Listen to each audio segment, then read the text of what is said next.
How could the mornings be fascinated without juices, and especially apple juice? I mean, it's purely meant for health and a fresh vibe.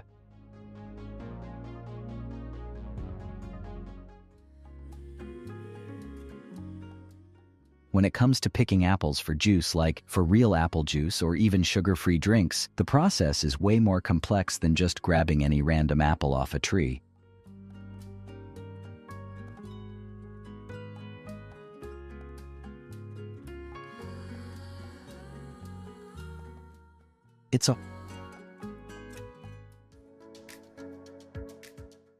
So when brands pick apples for juice, the whole fuss is about finding balance.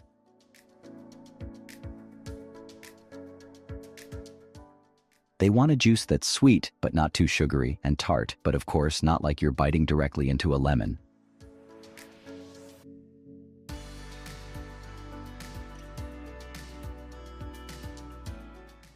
So they got to achieve a perfect blend of several categories, which we will be talking about later in this video.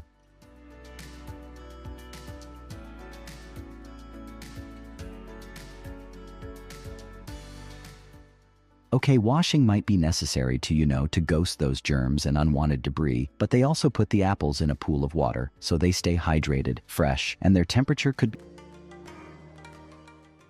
Once they have completed their bubble bath treatment, they're moved through these special yet super unique passages, so while they keep moving, they'll be cleaned thoroughly within that process. More like their every movement has some technical strategy behind it.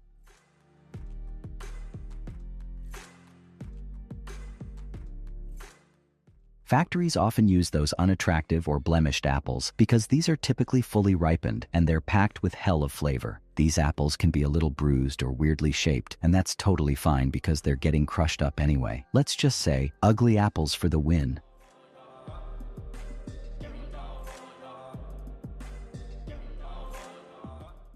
So, where does your apple come from? Yep, that matters, especially these days when everybody is sensitive about how and from where their food is coming. It's all about that perfect harmony.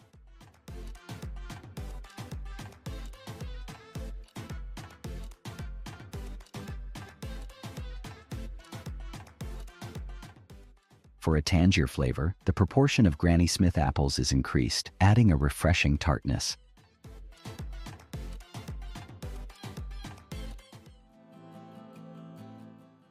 Changing the amount of gala apples can enhance the juice's floral scents or make the flavor simpler.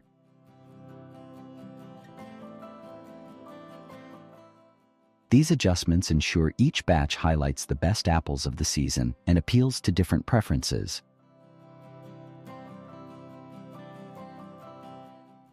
Things aren't done yet. We are going to show you how they get the apples for frozen fruit packaging.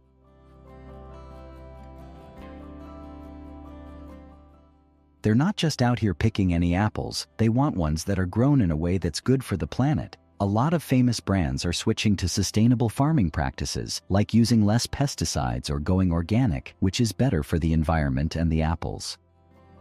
That caramelized applesauce.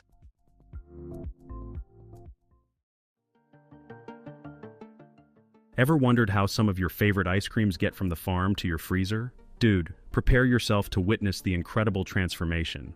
But first, let's talk about how they get the fresh and tasty milk from these cows.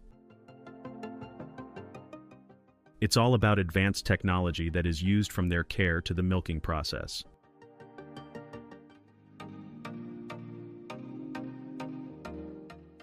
As soon as they finish milking the cows, the entire milk is immediately transferred to their dedicated facilities. So the milk gets pasteurized and to test whether the milk is good enough to proceed.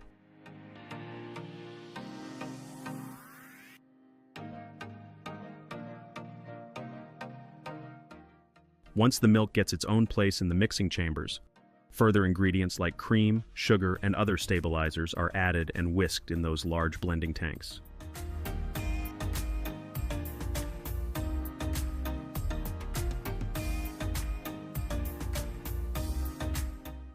Check out that cream with a glossy coating for that irresistible crunch in every heavenly bite.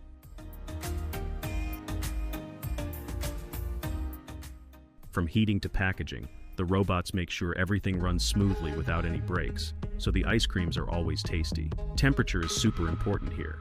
They nail it by keeping things perfectly cool, so every scoop is spot on. Remember those childhood ice cream cones we all have a long history with? Let's be real, ice cream cones are the ultimate pleasure anytime, anywhere.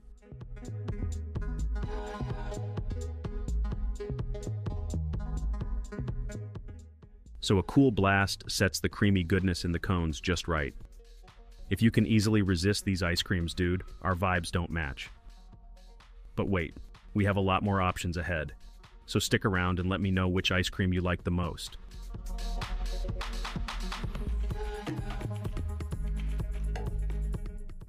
These sleek robotic arms are segmenting ice cream cones for easy packaging, while the packaging paper is being prepped and now it's ready.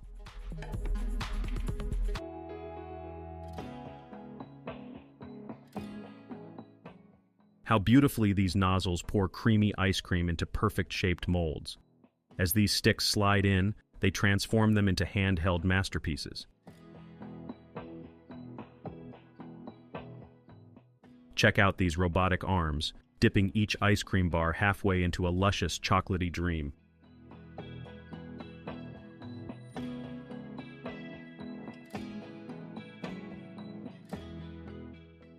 Meanwhile, the wrappers get ready and look how gracefully they are lined up, just ready to be packed by these automated machines.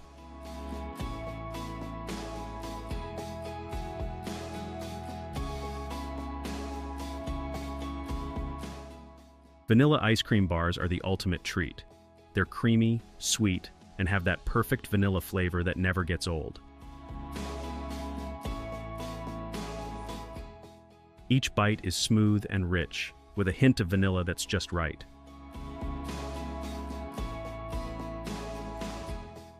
Whether you're chilling with friends or just need a snack, these bars are a go-to for satisfying your sweet tooth. Totally delicious and always a hit.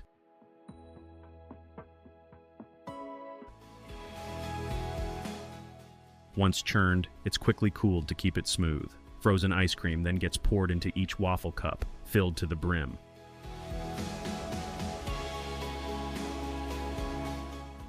Did you know some ice cream factories in the United Kingdom cranks out over 2 million ice creams a day? Running 24/7, this place never stops, meeting global demand by keeping the shelves stocked.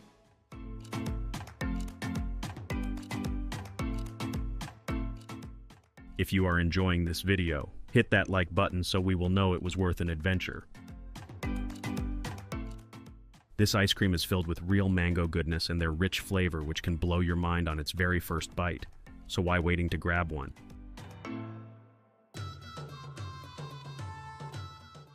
This is for strawberry lovers. First, as these waffle cones get lined up, automated nozzles spray a chocolatey base inside each cone for that extra yum factor. Then, strawberry ice cream gets poured into each cone, and as bundles of cones get ready, trays cruise them to the freezers and then to the packaging line. Now these robotic arms swoop in, placing each cone into separate chambers to keep everything smooth and flawless. Of course, there's some serious engineering magic at play, along with humans remotely monitoring every machine. And every roll tells a story.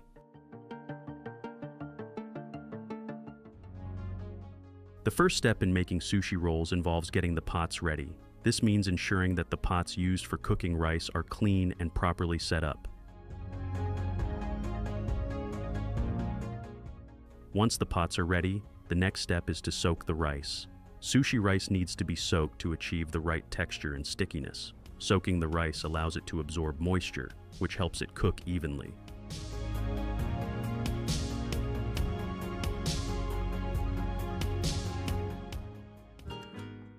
Thanks to the labor that finally made it possible to allow me to show you these beautiful scenes.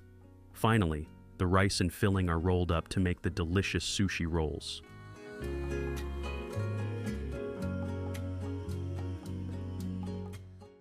This would be all done with the help of these rolling machines, which will perfectly roll out the assembled sushi sheets.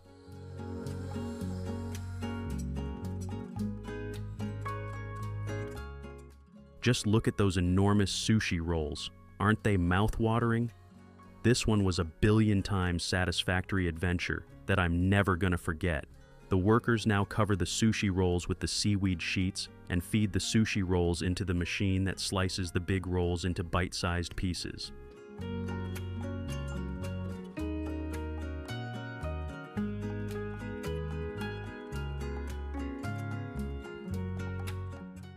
The ready-to-eat rolls are now all set to get covered inside the special packaging, which seals them to keep them fresh.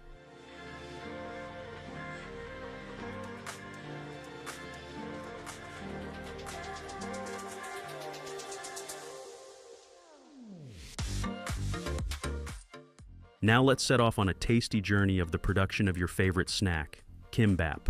Workers carefully add a mix of spicy sauces to the freshly cooked rice. This blend of flavors gives the kimbap its unique.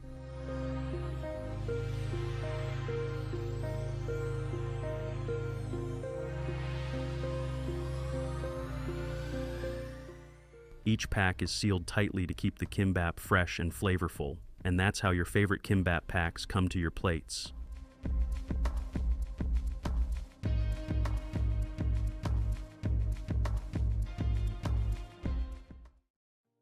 Over 300 million tennis balls are used in games and tournaments around the world. Let's see how rubber is transformed into the iconic green balls.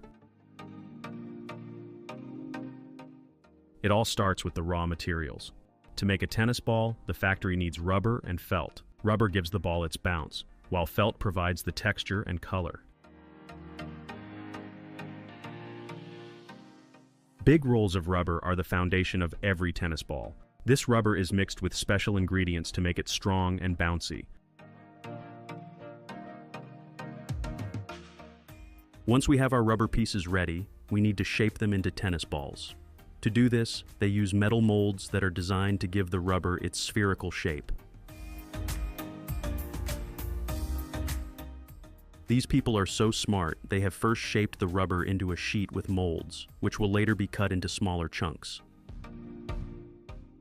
By placing the mold rubber sheet into that amazing machine, they're able to cut the ball halves to easily heat and make them sturdy. One more important thing, they're going to do some finishing by grinding the ball halves to make sure they are even before putting some stiffened glue. The balls are ready for their felt cover.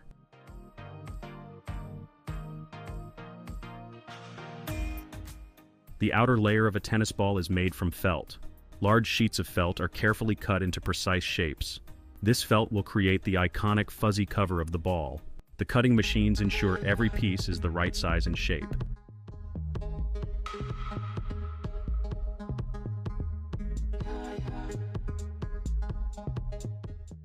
The adhesive used must be strong enough to hold the felt in place during intense play while remaining flexible to avoid affecting the ball's bounce.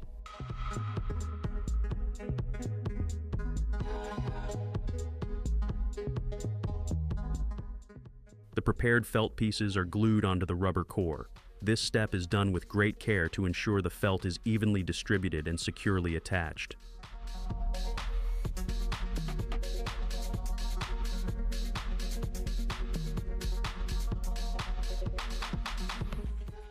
These machines are used to stiffen the green wrap onto the balls firmly, so they make sure your tennis balls are worth buying. It's all about precision and care to make sure each ball performs just right on the court. After the rubber cores are all set and covered in felt, the balls go into this super cool. Who doesn't like the crunchy nuts? But have ever wondered what happens to them before they reach your table? The process starts with the first step, washing.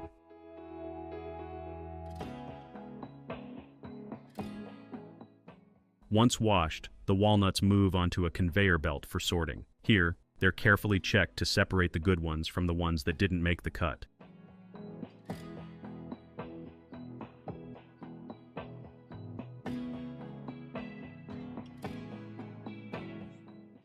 With the walnuts now dry, it's time for cracking. They head to the cracking machines, which carefully break open the hard outer shells.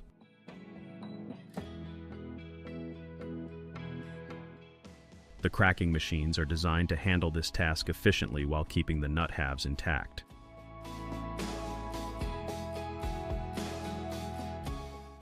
Watch as the shells split open and the walnut pieces fall into bins. After cracking, the walnuts are inspected.